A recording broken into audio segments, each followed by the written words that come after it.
Pag-usapan natin itong ano ni Marcoleta, itong kanyang statement.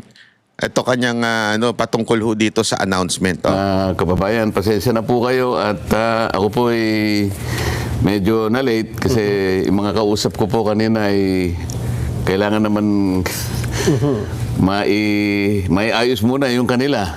Sabi ko, at kanina naman tumawag ako sa iyo bago naman pumunta rito na malilate ako talaga. Mabuti na lang at dumating po ang ka-Edwil. May statement pong binasa kanina, Sen. At ito'y patungkol dun sa matagal na rin panawagan tungkol sa accountability, transparency, kaugnay ng mga anomalya sa pondo ng pamahalaan, Sen. Kayo po ba, ano ba ang pinatutunguhan ng mga investigasyong ito? Dahil yun nga rin po ang napapansin ng marami. Parang sa tinagal-tagal ng investigasyon, parang wala namang nakitang talagang dulo, Sen. Tinatanong mo ako saan patungo. Opo. Dapat sana yung chairman ng Blue Ribbon Committee ang inimbita mo rito. Check na check. Siguro siya nakakalam kung saan niya gustong ibaling itong napakalaking problema na kinaharap nga ng ating bansa. At talagang naghahanap talaga ng kasagutan ng mga mamamayan. Matagal ng panahon ito eh. Kaya nang binanggit mo, halos 3 buwan na yata ang nakararaan. Simula nung ang mga kababayan natin ay nagpahayag nga ng pagkaunsyami dahil bakit ganito ang nangyari? Naghanap tayo at nagtanong ng transparency, accountability, dahil talagang kinakailangang panagutin. Hindi basta-basta pagnanakaw ito eh. Pangkaraniwan, Nelson, ang magnanakaw, hindi naman niya nasisimot lahat eh. Mabilisan na tumira yun eh. Mangilan-ngilan lang. Ito, ang bumanat dito, parang, halimbawa, pinasok niya yung bahay. Pati bahay yata tinangay. Hindi, iniwan naman niya yung bahay. Pero para isalarawan mo lang kung gaano katalamak, kung gaano ang paraan ng kanilang pagnanakaw. Pagpasok ng magnanakaw sa bahay, nakalayo pati butiki at saka ipis kinuha. Dinala. Hindi makailangan nakawin yun eh, di ba? Di ba sabihin, walang itinira eh para sa mamamayan eh. At masakit pera nila yun eh. Ito pong latest ay yun nga, lumitaw at humarap sa publiko itong 18 mga dating sundalo na ang kanilang pakilala, kasamahan nila si Master Sergeant Orly Gutesa, mga tauhan sila ni dating Congressman Saldico, na sila ang nagdi-deliver ng mali-maletang pera. Na yun din naman nasabi ni Gutesa noon nang humarap sa Senado, pero this time marami sila, may mga dala silang mga larawan at detalyado, mas matindi yung kanilang testimonya, Sen. Hindi, nagtutugma nga nung si Gutesa ay umarap sa akin. Sabi ko nga sa inyo, hindi ko naman siya kilala. At saka yung pagtatagpo namin, halos wala pang siguro 15 minuto lang eh. Binasa ko lang yung kanyang salaysay. Napansin ko nga na sabi ko, parang mabigat itong salaysay mo ah. Kaya mo bang panagutan ito? Opo, sabi niya. Katunayan nga po kanya, marami po kami magkakasama. Ba't ka kung ikaw lang ang dumating dito? Kasi po parang may mauna pong magpahayag na talagang kami po ay nababagabag na rin. Ito palang mga mali-maliit ang binubuhat namin. Ito pala yung pinag-uusapan ninyo rito sa Blue Ribbon Committee. Ngayon lang po namin napagtugma-tugma ang mga pangyayari. Mga ilan ba kayo? Hindi po kami kukulangin sa 30 eh, sabi niya.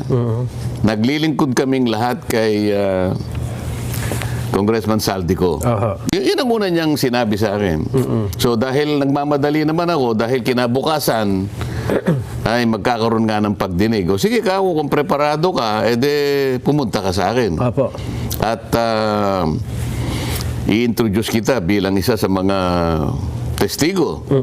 Makakapagpatunay ka ng mga bagay-bagay na hinahangad naming maunawaan. Yun nga nangyari. Ngayon, tumutugma lahat. Itong ginawa ng 18 ito, pinatutunayan lahat ang mga pinagsasabi ni Gutesa. Si Saldico naman, na kanilang pinaglingkuran, Pinatunayan din ang katwiran at katotohanan ng sinasabi ni Gutesa. Ay kung ikaw ang nakarinig nun, ano ba bang inihintay mo? Nagkatugma-tugmaan eh. Anong tawag niya sa legal parlance? Corroborative, ano ba yun? Testimony? Oo, na-corroborate lahat ang mga nagkatugma-tugma. Corroborative lahat. Kahit sa ang anggulo mo tingnan, magmula doon sa pinaglingkuran, sinabi niya, tama yung sinabi nung naglingkod sa akin na nagngangalang Gutesa. Sabi ni Gutesa, marami po kami. Kasama. O lumitaw yung mga ilang kasama niya ngayon. Tama po, magkakasama po kami. Sabi niya ganun. Hindi pa ba sa'yo sapat ito? Maleta. Iba-ibang kulay pa ng maleta eh. Yun ang katwiran na talagang nangyari at kinasangkapan lahat itong mga ito para sa ganon yung ninakaw na pera na yon ay makinabang Pilipino. Yung pera sana na yon para sa Pilipino. Pera nila yun eh. O bakit isisilid mo sa mga maleta na kung saan-saan ginamit at iba't ibang tao ang nakinabang? Wait lang ha. Nagulo yung aking video nung nangyari doon. Wait lang, Chotomate. Alam mo, ganda na sana nito eh. Itong video ko eh. Talaga namang naglolo ko. Oh. Ay, nako.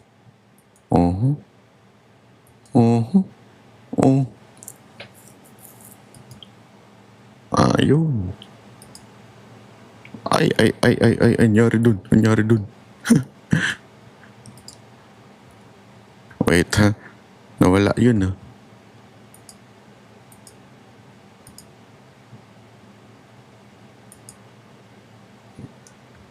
Ayun.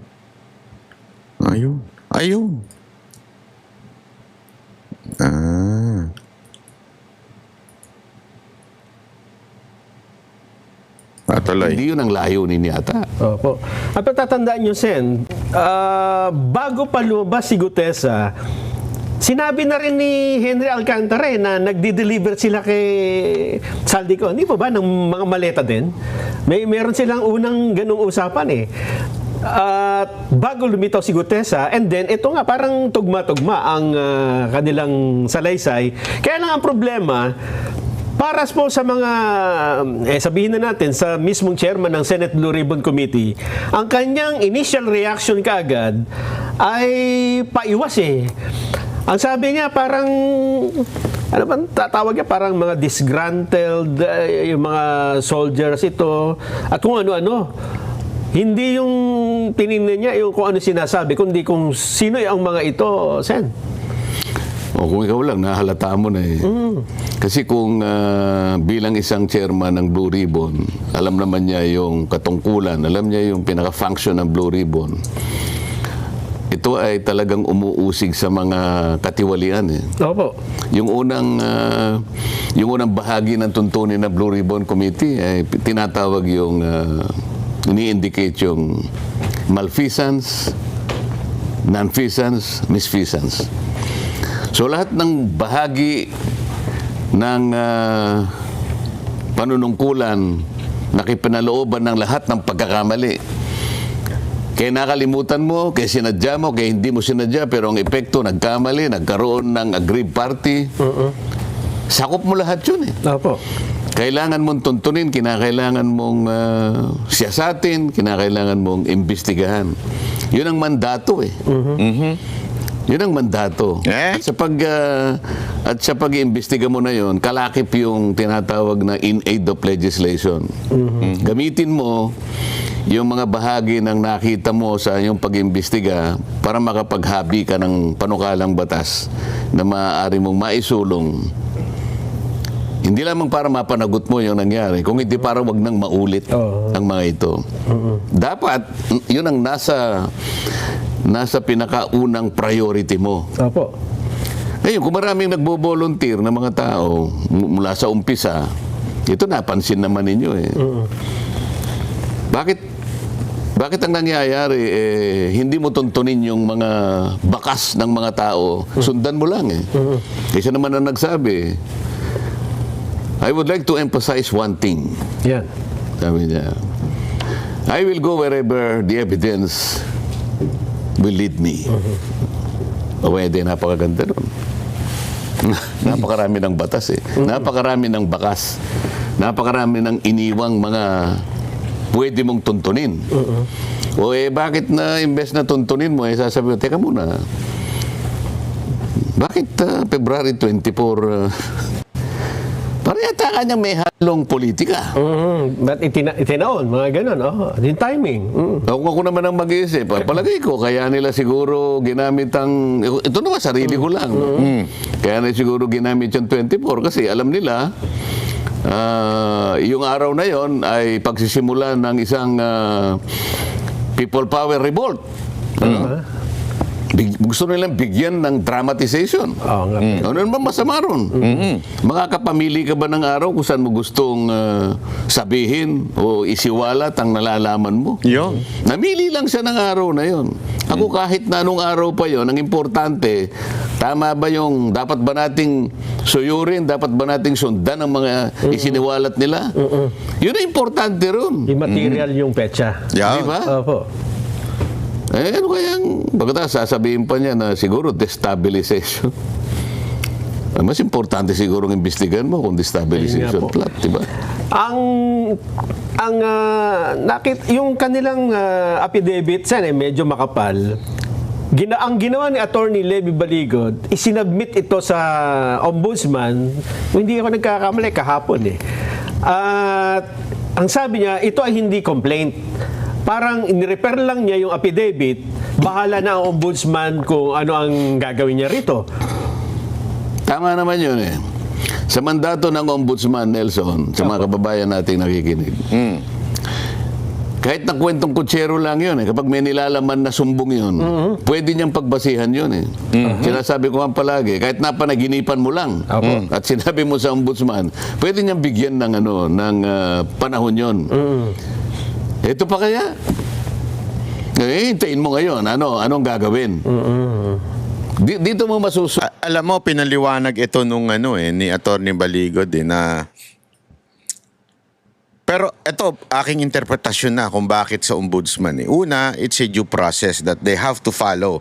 Diba? Kasi una-una, hindi naman po pwedeng kung saan-saan mo na isumbong ito. Hindi pwedeng sa DOJ o di kaya sa anumang korte. Dahil ito yung mga public official. So kailangan sa ombudsman para ma-refer nga sa Sandigang Bayan. Ngayon, aside from that, kung makikita nyo, sinabi din ni attorney na yung mga ebidensya, kasi marami nagtatanong, bakit ba unti-unti na inilalabas, hindi sabay-sabay nilalabas in public yung mga nalalaman nila? Ang kasi dyan, ang dahilan po dyan, it's a strategy sa mga lawyer, especially when you are in court. Ginagawa rin ito ni Marcoleta eh. Di ba? Tatanungin niya yung senador, nakapwa senador niya, alam niyo po ba na ganito? Ginawa rin niya ni Cayetano. Di ba? Alam na nila yung sagot, pero tinatanong pa nila. Hindi nila nilalabas lahat yung kanilang baraha para di ba sa poker, minsan, mga naglalaro dyan, alam niyo yan. Minsan, papasilip mo pa yung isa, one card, lalabas mo pa.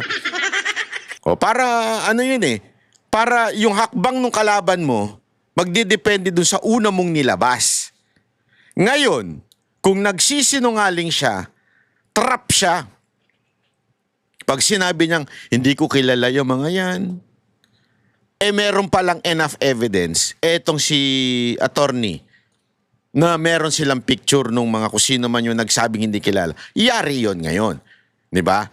Kaya nga, kung pansinin ninyo, yung mga komento ng mga congressman, at saka mga senador na nabigyan ng maleta di umano, pabalang. Hindi nila sinasagot ng ayos, dadaanin lang nila sa biro. Tawa-tawa lang sila. Kasi they cannot answer the accusation directly. Bakit? Alam nilang pwede silang mapahamak dun sa kanilang sagot. Kasi kung ikaw, totoo yung sinasabi mo, sabihan ako nitong 18 na Marines na ito, itong 18 na sundalo na ito, sabihan man nila ako, si Banat Bay, kasama yan sa payroll. Abi, sasabihin ko diretso, hindi ako kasama, mamatay na ka. Hindi, naintindihan niyo ibig ko sabihin? Sasabihin ko talaga, hindi ko ako kasama, nag-ano nga ako eh. Volunteer nga ako eh. Gusto ko nga masama, pero hindi ako kasama doon sa nabigyan ng maleta. Di ba? Bakit? Kaya ko i-deny yun. Bakit? Hindi ko sila kasi nakita. Ngayon ko lang sila napanood sa telebisyon. Kasi malinis ang aking konsensya. Hindi ko dadaanin sa biro na ganito. Hindi. Diretso ko. Wala ako natanggap sa kahit sinong tao sa administrasyon o sa oposisyon. Kasi nga alam ko na wala namang pwedeng mag-ano sa akin, mag-akusa sa akin. At merong ebidensya. Kaya nga bakit hindi sinasagot ng mga senador at mga congressman? Kasi alam natin na mapapahamak sila sa sagot. Kaya inuunti-unti ni attorney kasi may mga bala pa siyang pag sumagot yung certain person na ina-accuse, eto, ano to? Mapapahiya ngayon. Malalaman ng taong bayan na nagsisinungaling yun. Tama, mali. Di ba? Oh. Kaya nga, napakagaling po nitong abogado na to. Sukat ngayon. Tama yung ginawa nila eh. Binigyan mo ng kopya itong ganitong opisina. Eto, alimbawa yung sa ombudsman. Bakit sa ombudsman? Trap ito eh. Pag hindi kumilos si Remulla, si Ombudsman Remulla, alam na natin na meron talaga siyang o sangkot siya dito sa skandalo na ito pag hindi siya gumalaw. Kasi he is mandated to do his job. Tandaan niyo yan. Ayan, maaari siyang kasuhan pag hindi niya ginawa yung kanyang trabaho. Maaari siyang ipa-impeach. Alam ko impeachable ho ang ombudsman eh. Kasi hindi niya inaksyonan. He has to do something about this. Napakagaling ng galaw nitong itong abogado nito. Kalkulado niya yung kanyang galaw. Binigyan ba niya yung NBI? Hindi po. Halimbawa, binigyan niya yung NBI. Ito kasing dalawang DOJ sa ilalim ng NBI. Ang NBI nasa ilalim ng DOJ. pamamahala ng DOJ. Opo. Itong dalawang ito ay parte ng prosecutorial arm ng ating bansa. Yung ombudsman, ito yung mga opisyalis ng ating bansa na maaaring nakagawa ng paglabag sa batas. Kaya ombudsman eh. Pwede rin may kalakip silang mga private, kung may kasapakat na private, pwede rin isama ron. Opo. Minsan kasi, tinitingnan ko yung salary grade mo eh. Pag lumampas ka ng salary grade ganito, diretso ka ng ombudsman. Tama. Pag medyo mababa dyan, DOJ. Yung DOJ gagamitin niya yung NBI. So pareho mo itong nagpo-prosecute. Opo. Titingnan mo ngayon, ganun ba yung enthusiasm na kaya? Ganun ba ka-eager ngayon na, ito yung hinihintay natin. Dito, kanya, marami na talagang matutuntun na mga... Malalaking isda. Dito kanya ay pangkaraniwang makikaano natin, ano yung mga isda na masasarap? Yung medyo maliputo, halimbawa. Tuna. Kasi yan, mahirap yan. Pero mga premyadong isda yan. Hindi dapat bababa doon sa mga quality ng mga isda na talagang yan ang masarap iluto, di ba? Pinakamalaki ang dapat mong mahuli dyan. Katumbas lamang ng laki ng ninakaw Tama. sa bansa. Pero kung halimbawa, teka muna, wala ito kanya. Wala akong makita rito. Ang nakikita niya, puro sapsap wala na tayong pag-uusapan na naman. Ito yung problema ngayon na hinaharap natin, Nelson. Opo. Talaga bang tutuntunin mo ba? Talaga bang magsiseryoso ka ba na hanapin mo talaga? Mandato mo ito Yan ang mga tanong ngayon. Hinahanap ko nga po yung balita. Mula nang i-file ito ni Attorney Baligod, parang wala pa akong makitang... Anong hinahanap mo? Mainstream media na kinover yan? Ayun, yun. Ang nakita ko lang, kayo lang naawa pa nga ako sa inyo ni Jen Yung ko, tingnan simula, mo na. nung lumabas yung mga oo. Senator Marcoleta, SMNI po, at saka kaming Banateros. Hindi, makukonsider mo naman din naman kami social media lang kasi we are host in SMNI, legit news, di ba? A legit station. So, hindi mo masasabing social media lang din kami. Kami din po ay parte ng media. Kami po, diniscuss po namin yan, sir. Kasama ninyo. Tayong dalawa nga lang, sir. Ang SMNI at Net 25 lang po. Tama, yung unang araw. Hindi ba ako nakita ng mga malalaking mga news networks ito, mga radio television networks? Oho. Hindi isa ito, hindi dalawa, hindi 11 yata ito eh. Oo. Pangkaraniwan na, alam mo, sa amin doon. Meron lang nagsabi na, Sen, ano masasabi mo kanya doon sa hamon sa iyo ni Commodore Tariel na pumunta kayo sa Calayan Island Group? Yan. Ano napaka-importante na yun? Yung ba yung pag-uusapan natin? Headline yan. Headline. Pero ito, kumisan diyan, alam mo, yung ating mga kababayan, mapagmasid yan. Wag mong mamaliitin yung kaling kakayahan ng pag-aanalisa sa mga pangyayari. Ang akala kasi nila, kung ba ang tao, lalo ng Pilipino, mapagpasensya, inaakala nila siguro na, hindi, mga ilang araw lang yan, makakalimutan. Hindi. Hindi ako naniniwala. Itong lawak at karumal-dumal na pagnanakaw na to, kahit ano pang gawin mong pagtatakip. Ang daming pagtatakip ngayon. Si Senador Marcoleta, sinabi niya, ihiwalan niya yung Kalayaan Island Group sa teritoryo ng Pilipinas. Isip-isipin mo, kahit hindi ko sinabi, gagawa ng paraan. Ha? Para lamang mailihis. Samantalang ang pinaka-importanting hinahanap ng tao, bigyan po ninyo ng kasagutan ito. Pera po namin ito. Tama. Ito po, pinuhunan namin dito, talagang pawis at dugo. Huwag po ninyo kaming bibiguin dito. Yun ang hinahanap ng tao. Ito po bang affidavit na ito ng mga dating sundalo, ideally, dapat nga ang mag-iimbestiga ay Senate Blue Ribbon Committee. At least siya magpapatawag. Mabuti nga, hindi pinatawag ng notaryo eh. Ang unang tinitira nila din yung notaryo eh. Kung totoo. Ngayon lang ako nakakita sa kasaysayan ng Pilipinas. Merong isang tao na pineki ang notaryo. Nang dahil lamang sa gusto nilang i-discredit yung testimony ni Gutesa. Doon nagpunta. Isip-isip. Yung Gutesa, kaya lang napilitang magpanotaryo. May panahon pa ba tayo? Oo, meron Baka po. kung ano lang pinag-uusapan natin na Ang dami pong nakasubaybay sa atin. para lamang ipawalang bisa sa anumang paraan yung ginawa niyang paglalahad. Dahil lamang silang gumawa talaga nun, ha? Siya ang kauna-unahang nag-connect nung money trail sa pagitan ni Saldico at saka ni Martin Romualdez. Wala nang iba. Nataranta sila eh. Ano? Hindi nila inaakala yun eh. Na darating yung isang taong gano'n. Ako rin naman hindi ko inaakala eh. Ipinakilala sa akin. Ayaw ko nga maniwala. Ayaw ko nga siyang kausapin eh. O din, ako naman, dahil sa nga hindi ko siya kilala, testingin ko siya. Ipanotaryo mo. Talaga ba nakahanda ka? Yes, sir. Sinisipat-sipat ko siya eh. Ano ba ano po ako? Ex-marine. O sige, sabi ko, kaya mong panagutan ito? Yes, sir. O sige.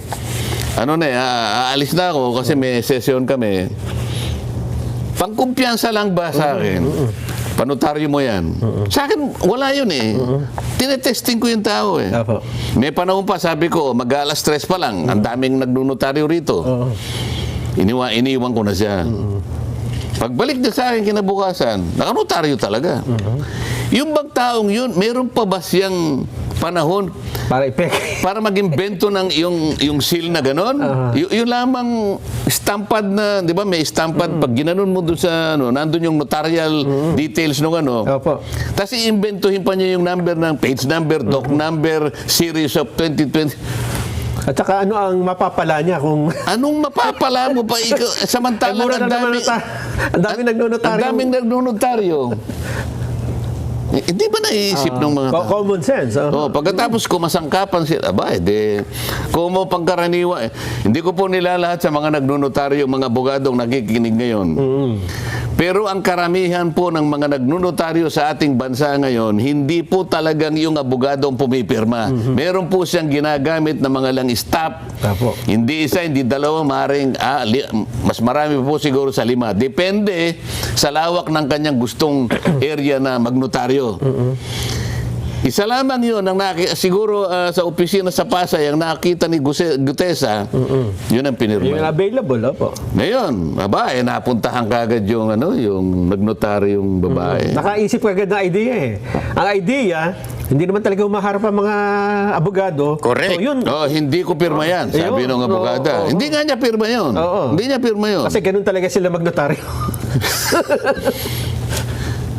Sino ngayon ang dinikdik? Aha. Si Gutesa. Tinakot. Sabi niya, pinolsify mo kanya ang notarial register ni attorney bla bla bla. Kakasuhan ka. Kinasuhan ng falsification kung ano-ano. Pati ako tinakot eh. At pati na yung mga taong gumamit sa kanyang sworn statement ay may pananagutan. Ayan, gano'n. Okay lang, sabi ko. May tinakot pang Paano hayop. ngayon? Nakakita, sa unang investigasyon ko pa lamang doon sa notarial documentation, register nung abogada, nakakuha na kami ng 44 pieces of notarized documents na sinabmit niya sa opisina ng Clerk of Court ng Maynila, na kung saan sinasubmit ang mga notaryo. Meski pa paano mo titingnan, malayo-malayo doon sa pirma niya. Iba-iba. At hindi lang isa, iba-iba. 44 kagad na ako. Hindi pa kami tapos sa paano niya sasabihin ngayon? O ibig mo sabihin itong 44 na ito, peki lahat ito? Sinabmit mo sa opisina ng Clerk of Court ng Maynila. Sa ilalim ng pamamahala ng executive judge na kinasangkapan din nila para gumawa ng order na may pagkukulang nga si Gutesa at kung sino man ang gumamit nito ay may pagkakalarin. So ang ginawa ko, dinimanda ko silang pareho. Yun! Magkaalaman na tayo. Ako po hindi ako nananakot eh. Ako mulat mula pa kung ano ang totoo. Yun po lamang ang tuntunin natin. Huwag po tayong lilihis sa hindi totoo. Kahit po saan tayo makarating. Tsaka doon lang ako nakakita na mas mabigat ang kasong notaryo kaysa doon sa pagdi-deliver ng milyon-milyong pondo ng... Hindi, kaya lang nila ginawa para nga i-discredit, Ayun nga para po. pawalan ng bisa, sapagkat siya lamang ang tumunton. Mula kay Saldico, idinugtong niya Yun kay nga. Martin Romualdez. So yung yes, siyang nagpasimula ng maleta. Yung sistemang ito na ginawa kay Gutesa, ito rin ang ginagawa dito sa 18 humarap. Yan din ang gagawin. Kasi kung ang talagang pakay mo ay hindi mo tuntunin, hindi mo hanapin kung sino talagang malanging isda, so ang gagawin mo ngayon, papalayo ka. Papalayo ka, papunta ka sa mga butete. Yun. sa mga sapsap. Sa mga dilis, yun ang gusto mo eh. Ihiwalay mo ngayon yung malalaki. Ay, taong bayan. Hindi po. Naghihintay po kami. Yun. Naghihintay po kami. Huwag niyong mamaliitin po ang aming kalagayan ngayon. Naghihintay po kami. Yan, totoo Yun yan. ang dapat mong ibigay sa tao. At yung Kinuha mo yung mandato. Ako nung kinuha nila, hindi naman masakit ang loob ko eh. Talagang ganyan eh. Yan ang patakaran eh. Kung sino yung majority, silang magbibigay ng blue ribbon. Nag-majority kami. Hindi ko naman alam na ganun lang pala kami kadali. De kinuha sa akin. O sa akin naman, mas nagustuhan ko pa nga, medyo nawalan ako ng pananagutan ang laki ng pananagutan na ito eh. Pero kahit na mabigat, kahit mahirap, sinubukan ko. Opo. Nag-umpisa pa lang ako 17 congressmen na ina-identity. Nag-uumpisa pa lang ako O siguro sa takot nila, teka mo, alisin mo na doon, baka kung sino pang May turo. Isa Mayari. pa lang na, ano yun, 17 na kanyang congressman ang nahuli niya. Ay, paano nga, alisin mo na, alisin mo na. Ayun nga. Utang na loob, alisin nyo na siya. Palagay ko ganun eh, baka nag-away-away na sila, di ba? O, di sa akin naman, di okay. O, sabi nila, mas magaling ito. Sabi nila, okay lang, walang problema sa atin yan. O, ngayon, patunayan, gusto ko nga naman eh. Kung mas sigit kang magaling, mas magagampanan mo, okay lang. Kasi alam mo kung sino mananalo rito? Ang bayan eh. Bayan, opo. Okay, bakit? Bakit gano'n na nangyayari? Kung ang nangyari kay Gutesa na sa halip na ang dapat kasi ang dinidiscredit mo yung testimonya eh. Pagbubulaanan mo kung iniimbestigahan mo, hindi yung tao. Hindi, alam niya naman eh. O, diniscredit mo yung notaryo. Oo. Eh, sumumpa siya sa committee mo eh. Ayun nga. Hindi mo nang baliwalain yun eh. Yes. Di ba? Oo. Kung tutuusin. Kasi sinumpa ang salaysay. Bakit pinipilit mo pa? Natakutin siya dito sa ganun ito. Wala na to eh. Kung hindi sana siya sumumpa sa committee mo at pinagtatanong ninyo, kayo na nga nawalan ng tanong eh. Sa totoo lang, kahit nabalikan natin yung yung hearing. yung hearing, naubusan na sila ng itatanong. Nandun yung mama. Maghapon siyang nandun. Lahat nasagot niya, pati yung pangalan ng mga taong nasa picture. Kung titignan mo, susuriin mo yung araw na yun na kung saan siya tumestigo, nawalan na sila ng itatanong. Ang tagal niya ron. Oo, nung siya yung maglagay ng dalawang testigo, nung siyang ito huli. Yung dalawang babae na naka-face mask. Naglagay siya ng dalawang babae. Nakatakipang muka. Aha. Walang testimony, walang sworn statement. O balikan natin si Gutesa. Nung iharap ko si Gutesa, may sworn statement. Binasa niya. Hindi nakatakip ang muka. Pinagtatanong siya. Yung dalawang babae yung ano siya. Nakala. Nung tanungin nyo, yung dalawang babae, sino sumagot? Wala mo naman kung sino sumasagot, tatanungin mo pa. Yun ang pagkakaiba eh. Okay? Oo. Ano ba dahilan ba't nilagay mo dyan eh? Kapag tinatanong, ikaw pa rin ang sumasagot. Ba't mo pa dinlagay dyan? Di ba? Napansin ninyo. Opo. Balik. Yung mga lumantad na dating sundalo, Sen, halimbawa nga, hindi ito pansinin ng Senate Blue Ribbon Committee. Pwede ba? Yan. Pwede. Ethical ban. Hindi, huwag mong ipaghalimbawa na hindi papansinin ito. Aha. Bakit? Itong 18 ito, hindi mo papansinin? Halimbawa lang. Ay, hindi. Ayoko nga ipaghalimbawa. Parang ayaw yata nga eh. Kasi iba yung di kapag ka sinabi mo nila, gagawa ng napakaraming excuses, ng napakaraming kadahilanan, kung ayaw nila talagang tukuyin kung sino ang may kasalanan. Sabagay. So ayaw nilang pagbigyan ng hinahanap ng taong bayan. Ayaw nilang bigyan ng sagot talaga hinahanap ng taong. Kanino ka ba nagsisilbi? Yan. Sa taong bayan? O yung pinipilit mong pagtakpan? Ito ang problema ngayon. Alin ang pipiliin mo? Yung taong bayan na nagluklok sa'yo para gampanan mo yung katungkulan mo. Proteksyonan mo, pahalagahan mo ang kanilang interes. Ito ang sinumpaan mo bago mo kunin ang tungkulin na yan. Sino ngayon ang pipiliin mo? Di ba taong bayan? Oo. Oo. O sasabihin mo ngayon na, hindi, teka, may kulay yan eh. Baka ano lang yan eh. Kahit anong kulay pa yan, nakaharap ka. Obligasyon mo yan. Correct. Pero pwede bang ang ibang komite ang mag-hearing dito o magpatawag? Ikaw nga, Blue Ribbon ka nga eh. Kung hindi yung Blue Ribbon, Blue Ribbon nga sa kasaysayan ng Senado ng Republika ng Pilipinas, Blue Ribbon yan. Kinuha mo sa akin eh. Mas magaling ka, di ba? Yon. Ngayon, saan? Asan? Yan ang tinatanong mo taong bayan. Yari ka ngayon. Nag-prepare na siya ng ano eh. Meron ng ginawang report eh. Pero ngayon, walang gustong pumirma yata. Bakit walang gustong pumirma? Walang kwenta. Pag ganun eh. Nung primero, dito niya ginanon. Teka muna nga dyan, dito. Paano ngayon? Hindi ganun eh. Tuntunin mo, gawin mo sang-ayon doon sa nakikita mong ebidensya. Hindi mo tatakpan ng ebidensya para ipaling mo dito. Hindi yan ang inihanap ng tao. Nandiyan ang dilema niya ngayon. Eh, paano nga yun, Sen? Nakagawa na siya ng report, tapos may bagong... Teka muna, ang proseso namin dyan, ang mekanismo dyan, pipirma dyan at least 11 para magkaroon ng majority report. O, walang pumipirma. So baka ang gusto nila, wala nang pumirma. Kasi pag wala nang pumirma, wala nang ipipresent. Wala nang official na report na ipipresent. So kung papatayin na lang natin. Nako po, patay tayo. Hindi nga papayag ang mga kasi baka hindi niya na alam kung saan niya ikukurba eh. Nagtagal. Hanggang sa dumating itong bago. Itong batch na ito. So anong gagawin mo? So ang dapat na talagang susunod dito, Grabe, no? itutuloy ang investigasyon kasi may bagong anggulo eh. Ganun po ba, Sen? Tanong mo sa kanya.